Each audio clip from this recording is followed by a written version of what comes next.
Olá, sejam bem-vindos. Hoje vamos falar sobre comunicação organizacional e temos connosco Luís Roberto, partner e cofundador do Comunicatório. O Comunicatório é uma consultora de comunicação organizacional que está há cerca de 8 anos no mercado e caracteriza-se por ter trazido para o setor da comunicação metodologias e novas formas de trabalhar a comunicação eficaz nas empresas. Luís, seja bem-vindo. Obrigado. Vamos falar agora sobre tendências da comunicação durante a pandemia. Portanto, estes sucessivos estados de emergência impostos pela pandemia obrigou e forçou as empresas a redefinir o seu plano estratégico. Tiveram de adaptá-lo aos novos hábitos de consumo e aos desafios do mercado. Quais os principais desafios que se colocaram à comunicação das empresas durante esta pandemia? Muito bem, então comecemos. A pandemia, de facto, veio mudar muito a forma como as empresas hoje comunicam e interagem com os seus stakeholders, quer sejam stakeholders internos ou externos. E isso forçou as empresas, paralelamente, a adotar novas formas e a utilizar novas ferramentas de comunicar, pelo que eu diria que a comunicação teve de se redirecionar e teve de focar-se em objetivos completamente diferentes. Do ponto de vista da comunicação interna, ou do ponto de vista interno, o foco passou a ser, de facto, as pessoas, como até aí não se tinha visto. Eu diria até que a comunicação interna poderia estar algures esquecida e a pandemia veio, de facto, a catapultar a necessidade de comunicar para dentro e comunicar com as pessoas.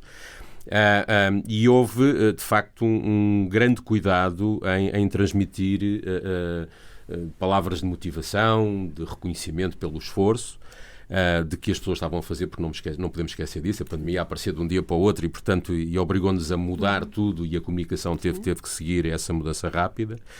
E do ponto de vista externo, se quiser, obrigou as empresas e a forma como se comunicou na altura em transmitir a confiança aos consumidores e, de certa forma, a reforçar a relação com eles, garantindo que quer os produtos, quer os serviços que eram fornecidos ou eram disponibilizados seguiam efetivamente todo o cumprimento das regras de segurança. Portanto, eu diria que, a partir destes, foram os principais desafios. Foi a necessidade de mudar rapidamente e foi a necessidade de procurar novas formas e modelos de comunicação, tendo em conta os stakeholders respectivos, quer internos como externos. Ok. O que é que mudou na forma de comunicar com as pessoas durante este período? Certo. Eu diria que nenhuma empresa, ou todos nós, ou nenhum de nós estava preparado para esta crise pandémica que surgiu. Pelo que eu diria que a primeira grande mudança que presenciámos foi a necessidade de responder de uma forma muito rápida a este flagelo, e aqui obviamente a comunicação teve que dar uma resposta muito rápida na sua atuação e procurar novos canais de comunicação. Portanto, a maioria das empresas estavam habituadas a utilizar canais de comunicação tradicionais, o e-mail, as newsletters, enfim, aqueles mais arrojados já teriam alguns canais de comunicação digitais internos, mas o que é facto é que a partir do momento em que todos passámos a estar em casa, e não podemos esquecer que passámos mesmo a estar todos, quer dizer, não houve aqui qualquer exceção, houve a necessidade de procurar rapidamente outras soluções tecnológicas que apoiassem a comunicação e a forma de comunicar e como fazer chegar a comunicação a todos os colaboradores que estavam em casa. Ok, portanto, a forma como comunicamos mudou e a forma como trabalhamos também, sem dúvida. Portanto, aqui a tecnologia e a comunicação foram aliados durante este período. Foram sem dúvida. Aliás, a tecnologia, como eu costumo dizer, durante a pandemia, contrariamente àquilo que eram muitas vezes os comentários que fazíamos, que era de que a tecnologia por vezes afastava as pessoas. A tecnologia aqui veio de facto contribuir e ajudou para unir e para juntar as pessoas, pelo que esse talvez tenha sido talvez a grande mudança e aquilo que fez com que a comunicação também começasse a olhar a tecnologia como um suporte efetivo para passarmos a ter uma comunicação também ela eficaz durante este período conturbado cheio de alterações, não só de tecnologia, mas também de alterações comportamentais das próprias pessoas, e que a comunicação aqui teve verdadeiramente de se reajustar, sim, sim. porque o objetivo aqui era, de facto, garantir que as pessoas, apesar de não estarem nos seus locais, presencialmente, continuavam ligados à empresa, quer do ponto de vista da cultura organizativa, quer do ponto de vista da própria empresa, do seu propósito, de valores, etc, etc. Okay, foi um acelerador, não é? Absolutamente. E agora, olhando para o futuro e para as tendências da comunicação organizacional, qual é a sua importância no futuro das empresas e quais são as tendências? Bom, eu talvez me arriscasse aqui a dizer que a comunicação na opinião do comunicatório, vai continuar a ter um papel fundamental na vida das organizações e vai decididamente contribuir para o sucesso das empresas a vários níveis.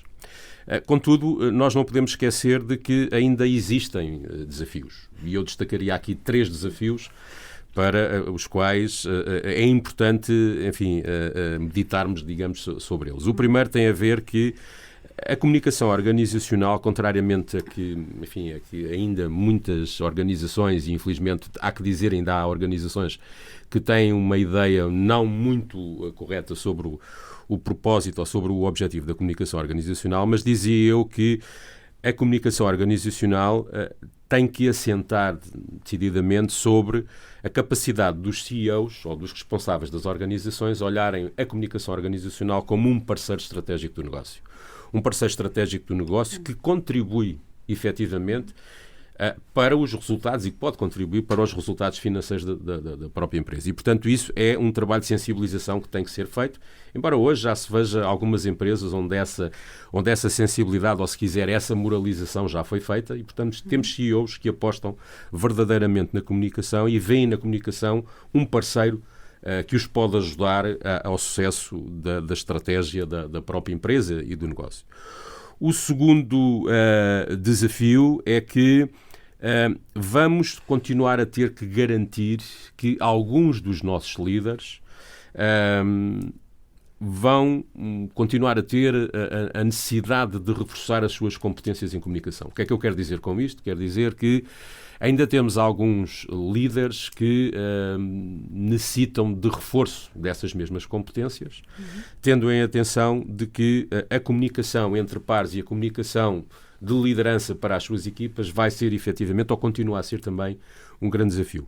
E, finalmente, e isto tem a ver muito com a forma como as organizações se estruturam e onde colocam a comunicação, mas a comunicação tem que estar junto da decisão estratégica da empresa e não ser vista, muitas vezes, como uma mera função dentro da organização que tem como única responsabilidade comunicar com os mídias ou informar os colaboradores de que amanhã vai haver um sunset. Ok. Como é que o comunicatório vê esta comunicação organizacional na era digital? Vê da seguinte forma, e eu agora vou ter que tomar um pouco de água. Já à vontade. Vê da seguinte forma, de facto o digital e as redes sociais são hoje em dia uma realidade e isso levou a que todos nós, eu diria sem exceção, achemos que somos todos bons comunicadores. E, portanto, todos nós comunicamos, todos nós temos hoje em dia ferramentas ao nosso dispor que nos permite comunicar a partir de qualquer sítio para aquilo que podemos chamar o público global. O que quer dizer que é inevitável que as empresas também não ocupem este lugar. E, portanto, eu diria que qualquer empresa hoje que não esteja presente nas redes sociais e não utilize o digital para comunicar estaria ou estará condenada ao fracasso. E, portanto, quer isso dizer que esta é a realidade. É por aí que as empresas têm que apostar quando falamos em investimentos na comunicação. Contudo, isso leva-nos a pensar um pouco se não haverá aqui ou ali a necessidade de criar algumas regras para o bom funcionamento da comunicação. E esta é uma área de expertise do comunicatório que temos vindo a desenvolver ao longo dos últimos tempos e que tem a ver com a definição ou com a criação de políticas de comunicação para as empresas. E, portanto, eu diria que hoje, independentemente de utilizarmos as redes de uma forma completamente livre e podermos, enfim, de certa forma, dizer o que nos apetece. Do ponto de vista empresarial, há que haver algum cuidado sobre isso, porque às vezes o cidadão ilustre desconhecido pode, através das redes sociais, destruir a imagem e uma reputação da empresa. E, portanto, é importante, e a nossa recomendação, a nossa sugestão enquanto empresa de comunicação, é que sejam criadas políticas onde estejam perfeitamente definidas quais são as regras, de que forma é que se pode utilizar as redes sociais, sendo que, de facto, esse é o caminho e é por aí que temos que ir, mas a regulamentação, eu não queria chamar regulamentação, mas lá está, uma vez mais, as políticas devem estar bem definidas e que todos saibam efetivamente como é que estas ferramentas, nesta era digital, pode ser utilizada da melhor forma, quer para a empresa, quer para todos aqueles que trabalham nas empresas. Essas políticas e essas regras que devem ser definidas, acha que também devem abranger a possibilidade de uma nova crise? Ou seja, nós não estávamos preparados para a pandemia, não é? E acha que a comunicação de doravante também deve estar preparada para uma nova crise? As empresas precisam de trabalhar. E hoje em dia, quando falamos em comunicação de crise, ou em crise, se quiser, todos nós não estávamos preparados há 2 anos atrás, quando a Organização Mundial de Saúde, e depois de terem sido identificados mais de 100 mil casos de infectados com o Covid-19, portanto, estávamos muito longe de prever a dimensão da crise que iríamos viver e que durou, enfim, até aos dias de hoje. Hoje sabemos que está tudo controlado, ou minimamente controlado, mas é algo que passou a ser diferente e que, de facto, do ponto de vista da gestão de crises, as empresas não estavam preparadas, ninguém estava preparado. Nós sabemos que nos últimos anos, e o comunicatório aqui tem tido também um papel extremamente importante na criação de planos de gestão de crise com algumas empresas que nos pedem o apoio, o suporte, e de facto temos assistido a uma crescente sensibilização das empresas para a necessidade e para a importância de haver planos de gestão de crise. E de facto esta crise pandémica, ou se quiser o coronavírus, veio reforçar aquilo que há muito tempo nós dizíamos, é que as crises não escolhem nem dia nem hora para aparecerem, e muito menos escolhem empresas, não é? Portanto, as empresas, enfim, são aqui qualquer coisa de irrelevante quando estamos a falar em crises.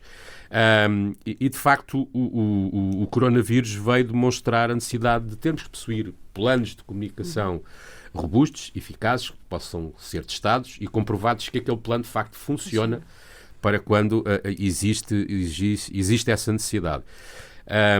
Eu gostaria também de relembrar aqui que agir em antecipação é uma forma de, muitas das vezes, dizemos até que é o segredo dos negócios, e o segredo do negócio também se aplica aqui à comunicação. Sim. E, portanto, é importante que se trabalhe a comunicação, e se trabalha a comunicação também na perspectiva da gestão de crise. Como eu disse há pouco, ainda há um longo caminho a percorrer, mas o que é importante é que as empresas hoje em dia já estão mais sensíveis e, como eu dizia, a crise vai contribuir para isso. E eu terminaria dizendo que, se queremos estar preparados para que uma futura crise não nos afete como esta nos afetou, temos de facto de começar a trabalhar, e a trabalhar já. Obrigada, Luís. Foi um gosto conversar consigo e até breve. Até breve. Muito obrigado.